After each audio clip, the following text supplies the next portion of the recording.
السلام عليكم ورحمة الله وبركاته. أصحابتها دمانتينا وأيدين ودا السلام يا سلام كبعدي وحان إذين لي هاي كسور دبادة حاولول DIYs مقعيك وحالي لا حاولول انت بدلنا DIY ها وحي قريها الوقور حسادو ayaan idin soo dhiga aan gacmahayga ku sameeyo aniga kaliya sameesto. That's why it's called DIY. laakiinse marmar ayaan ku soo tuuraa faa'iido. maantana waxaan rabay faa'iido yar inaan idin ku soo tuuro oo aan soo yarayna insha Allah inaan ku dheeraado ma rabo. So waxaan rabay ramadaankiya soo dhow insha Allah. So digsooyinka rabay inaan iska sii kalin gareysto iska sii nidaafiyo maxaa la dhihi jiray digsooyinkayga inta badan waa silver kuwa qaar jiro silver u ahayn oo non stick ah laakiin mostly they are silver. So silver kana mar dhow maxaa la dhihi jiray adiga the last time clean aan ka dhigay 4 bilood miya 5 bilood miya aan kasoo wareegatay. So today waxaan rabaa inaan nadiifiyo ay sidii lagu soo gaday camal aan ka yeelo. waxaan mostly isticmaalaa bahashan inta badan tan u baan isticmaalaa haddaan rabo deep cleaning inaan sameeyo digsooyinka hoosta midowga ka ah ee waxaas dhan. bahashan masha Allah is very strong chemical waaye.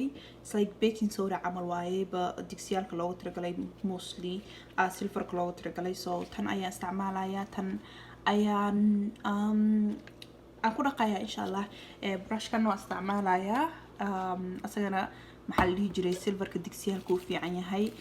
maxaa la dhihi jiray muxuqaayo other word digsiga sidii steelka markii la isticmaalo uu xuqaayo camal uu muxuqaayo it protects but still shaqada wuu sameeyaa. So insha Allah ta'ala kan ayaan isticmaalayaa kan ayaan ku sameynayaa. waxaan rajaynayaa inaan videoga ugu dheeraanin insha Allah ta'ala aan wax adiga si digsiyaalka loo dhaqo waa garanaysaa. So after and before baan rabay inaan idin tuso iyo sida ugu dhaqaayo bahalkan runtii hadda idin sheego it doesn't need inuu waqti dheer yaalo uma baahno. So waxaa lagu jiray iska sidiyahay shaqadiisa dhan waa iska fududahay. So marka adiga bahasha aad dhaqatid digsiga dhaqatid aa qoysid ayna qoysid of course markaa qoysid waa ku tirtiraysaa.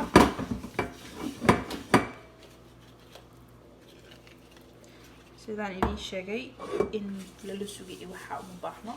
So digsigana way ku xiran tahay hadduu digsigaaga maxaa la dhihi jiray uu zaid kaaga midowaaday maybe si 2 daqiiqo 5 daqiiqo camal la sug markaas ka bacdi xoq maxaa la dhihi jiray waxa ku dhaqaysid ku dhaq insha Allah ta'ala.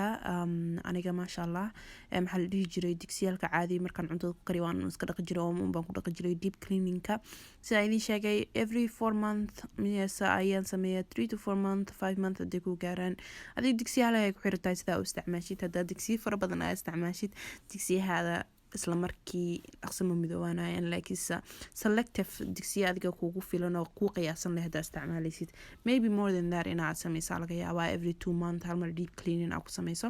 So insha Allah waxaan rajaynayaa inay faa'iido in noqotay bahasha weelmaadka mise dii kale meesha wax kale ingiriiska lagu kala gareeyo ilaabta lagu hagaajiyo ayaa ka helaysaa meel walbo ilaab kala gareen ay taal iyadana way taalaa. So insha Allah ta'ala ka war doona maxaa la dhihi jiray waxaan rajaynayaa inaad ka faa'iideen videoga wax fara badan insha Allah ta'ala dadku u garaneyn already inay wax ka faa'iideen insha Allah ta'ala. hada YouTube-kayga aad ku cusub tahay channel-kayga aad ku cusub tahay waxaan leeyahay ku soo dhawaaw channel-ka. hada hore ila joogi jirsan waxaan leeyahay waan kaaga mahad celinayaa insha Allah ta'ala. hada video ka heshay like ii saar hada cusub tahay subscribe ii saar hada ra'yi qabtan insha Allah ta'ala commentiga mar walba uu idin furan yahay.